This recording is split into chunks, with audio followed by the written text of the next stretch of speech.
Bonjour à toutes et à tous, l'intelligence artificielle, l'IA, est partout. Elle recommande nos films, traduit nos conversations et conduit même des voitures.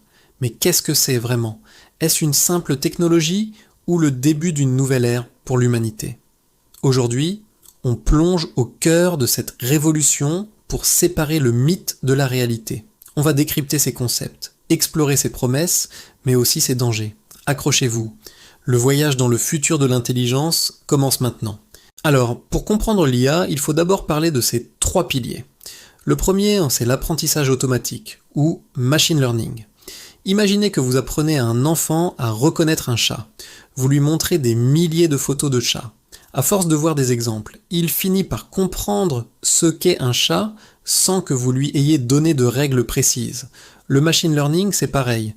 On nourrit l'algorithme avec des tonnes de données et il apprend à identifier des schémas par lui-même. C'est ce qui se passe quand votre boîte mail trie les spams toute seule. Ensuite, on a les réseaux de neurones. C'est une approche inspirée du cerveau humain. On crée des neurones artificiels, connectés entre eux en couches. Chaque couche traite l'information d'une manière de plus en plus complexe. Quand vous utilisez la reconnaissance faciale de votre téléphone, c'est un réseau de neurones profonds qui analyse les pixels de l'image, puis les formes, et enfin votre visage. C'est une technologie incroyablement puissante pour des tâches complexes. Et enfin, la star du moment, l'IA générative. C'est elle qui se cache derrière des outils comme ChatGPT ou Midjourney. Contrairement aux autres IA qui analysent ou classifient, l'IA générative crée du contenu original, du texte, des images, de la musique. Elle a appris les motifs et les structures du langage ou de l'art à partir de données existantes et elle peut maintenant les recombiner pour produire quelque chose de totalement nouveau. Comme le disait le chercheur Yann LeCun, l'IA générative donne à la machine une forme d'imagination. Mais cette puissance soulève d'énormes questions éthiques.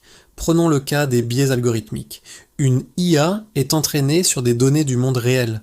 Si ces données reflètent nos préjugés, qu'ils soient racistes ou sexistes, l'IA va les apprendre et les amplifier. Par exemple, si un algorithme de recrutement a été entraîné sur des données historiques où les postes de direction étaient majoritairement occupés par des hommes, il risque de pénaliser systématiquement les candidatures féminines.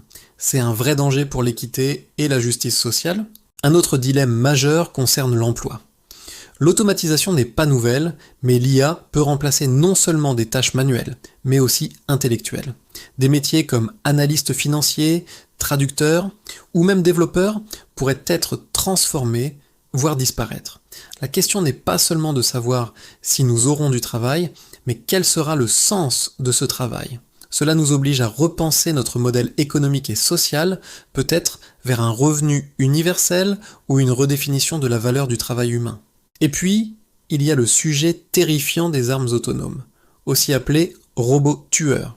Ce sont des armes capables de sélectionner et d'attaquer une cible sans intervention humaine.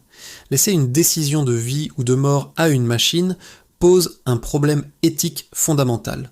Qui est responsable en cas d'erreur? Le programmeur? Le fabricant? Le commandant? Des milliers de chercheurs en IA, dont le regretté Stephen Hawking, ont signé des lettres ouvertes pour alerter sur ce danger et demander leur interdiction. C'est une boîte de Pandore que nous ne devrions peut-être jamais ouvrir. Au-delà des dangers, l'IA bouleverse aussi notre rapport à la créativité. Pendant longtemps, on a cru que l'art était le propre de l'homme.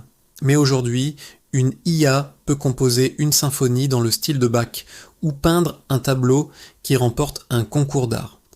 Est-ce que cela diminue la valeur de l'art humain? Pas forcément. Beaucoup d'artistes voient l'IA comme un nouvel outil, un pinceau d'un genre nouveau. L'IA peut devenir un partenaire créatif qui nous pousse à explorer de nouvelles frontières artistiques. La créativité ne disparaît pas, elle se transforme. De même, notre accès à la connaissance est métamorphosé. Avec les IA conversationnelles, nous pouvons poser des questions complexes et obtenir des réponses synthétiques en quelques secondes. C'est un formidable outil d'apprentissage. Mais attention, cela pose aussi la question de la pensée critique.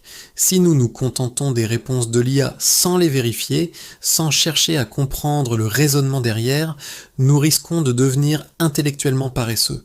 L'IA doit être un point de départ pour la curiosité, pas un point final.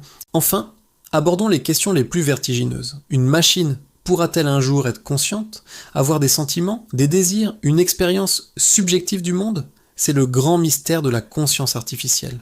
Pour le philosophe David Chalmers, c'est le problème difficile de la conscience. On peut simuler l'intelligence, mais peut-on recréer le ressenti intérieur?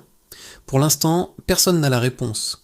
Nos IA actuelles sont de formidables imitateurs, mais elles ne ressentent rien. Cette question nous mène à l'idée de la singularité technologique, popularisée par Ray Kurzweil.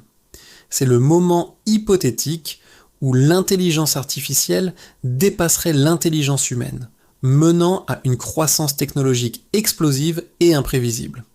Certains voient ça comme une utopie, l'avènement d'une super-intelligence qui résoudrait tous nos problèmes. D'autres, comme le philosophe Nick Bostrom, y voient un risque existentiel majeur pour l'humanité.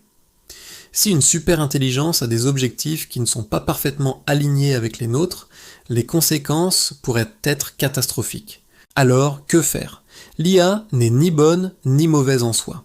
C'est un outil le plus puissant que l'humanité ait jamais créé. Notre défi est de le façonner pour qu'il serve nos valeurs. Cela passe par la régulation, par l'éducation et par un débat public large et éclairé. Il faut que tout le monde, pas seulement les experts, puisse participer à cette conversation. L'avenir de l'intelligence artificielle, c'est l'avenir de notre société. C'est à nous de l'écrire. Merci beaucoup d'avoir regardé cette vidéo jusqu'au bout. Le sujet est immense et passionnant. Dites-moi en commentaire ce que vous en pensez. Êtes-vous plutôt optimiste ou inquiet face à l'IA? N'oubliez pas de liker la vidéo si elle vous a plu et de vous abonner pour ne pas manquer les prochaines explorations. À très bientôt!